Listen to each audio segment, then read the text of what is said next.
In this video, we're going to look at how to determine the electric potential due to charge distributions. So let's start out with the simplest case. Let's say it takes some Q1 and some Q2 and some observation point P, where Q1 will be at a distance D1 from P. That's a terrible line. It's supposed to be going right to P. It's not getting better. All right, it's some distance D2 to P. Now, we've done this problem with electric fields, right? We summed up the field at some point P, and that was a function of the distance between these 2 points squared, the magnitudes of the charge. But the electric field is a vector, and so in general, that problem has to deal with vector components. You've got to basically solve it in the x direction and the y direction and put them back together. It's doable, but it's a little tedious. The potential will be similar, but the potential is not a vector field. The potential is a scalar. So, in some sense, it's a little bit easier to handle that. I just sum up, we'll index over I, k q sub I over r sub I, where r sub I is the distance between q sub I and my observation point, right? In this case, that works out to be the potential of this charge distribution. It's k q1 over d1 plus k q2 over d2. Just that simple. There are only two charges, so I only have two contributions to the field. Of course, these might be negative, or one of them might be negative, and so I might get some cancellation, but I don't get any vector cancellation because I don't have vector components. So in general, this is a much easier problem to handle than determining the electric field. Now, of course, I can, instead of constructing a series of discrete charges, construct a continuous charge distribution, right? And in that case, I'm going to, let's say I have a rod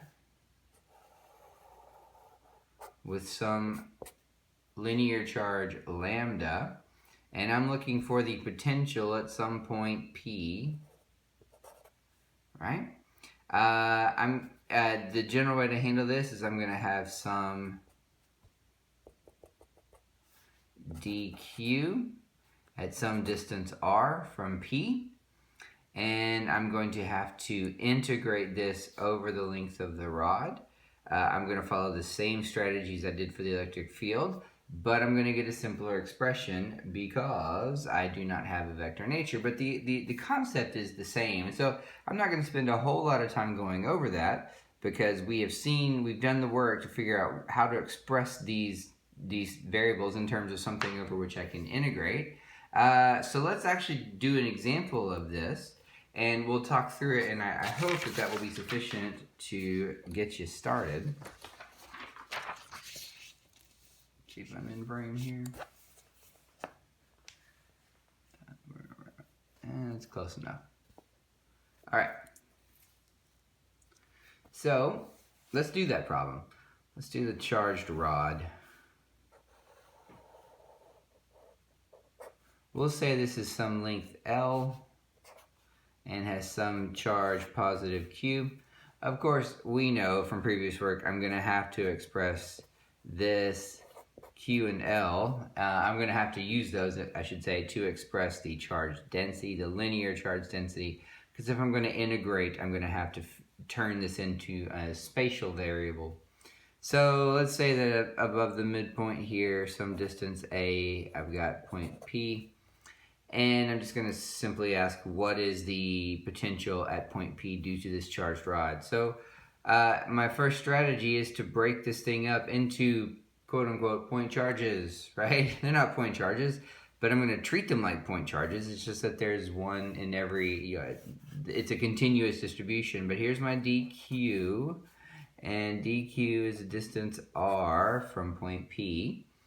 And again, from previous work, I know if I'm going to integrate across this rod to add up the charges, I'm going to have to integrate over a spatial variable. So I need to turn dq, which I don't really know how to integrate, into something I do know how to integrate.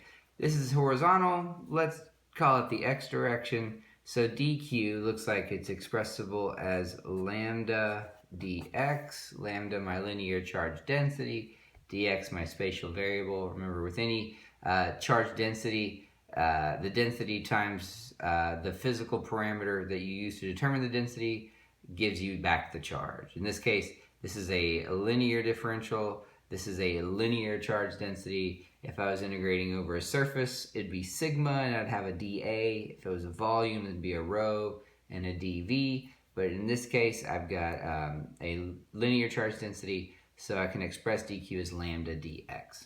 I can express r, of course, as some a squared plus x squared square root, right? A is a fixed distance, but x is my variable. I'm going to let that range. Okay, I think I'm in a good shape to write this down now. dV, now be careful, too many v's. This is the differential contribution to the potential, not the differential volume element. It's really obnoxious when you have to have both of them in an expression. I'm not going to here because I don't have a volume. I've got a line. But this is differential contribution to the potential at point P due to dq. So this is dV equals integral over, not yet, equals k dq over r, right? So this is the potential due to a point charge. I'm treating dq as a point charge. Now let me integrate both sides.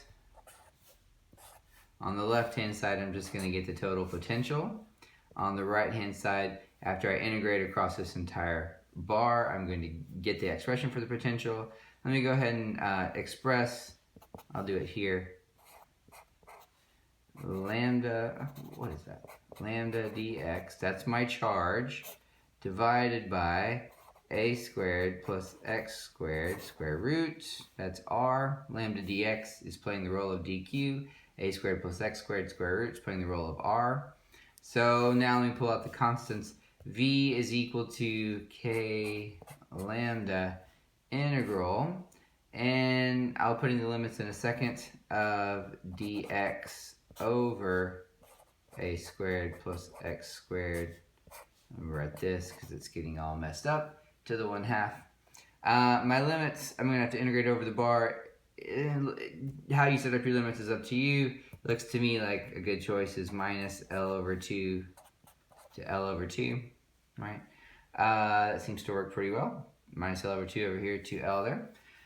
So here we have it in integrable form. And just like with electric fields, I will absolutely say if you have made it through calculus class, especially if you've made it through calculus 2, at some point in your calculus career, this should be an integral you know how to evaluate without reference to a table.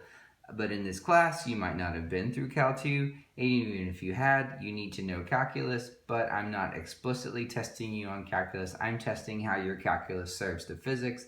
So integrals of this form would be given to you on a table.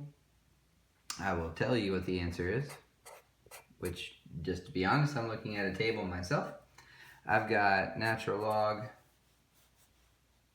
let me do this, of x plus square root x squared plus a squared, and that will be evaluated from minus L over 2 to L over 2. Again, this is not something that you need to just go, oh, of course this integral is equal to that. This is something you look up on a table or chart, or integrals of this form are given to you on your formula sheet for the class.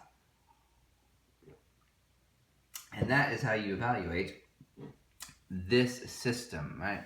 I will leave the evaluation of this integral to you guys, or not the evaluation of the integral, the determining or putting in the limits and coming up with your final expression to you guys.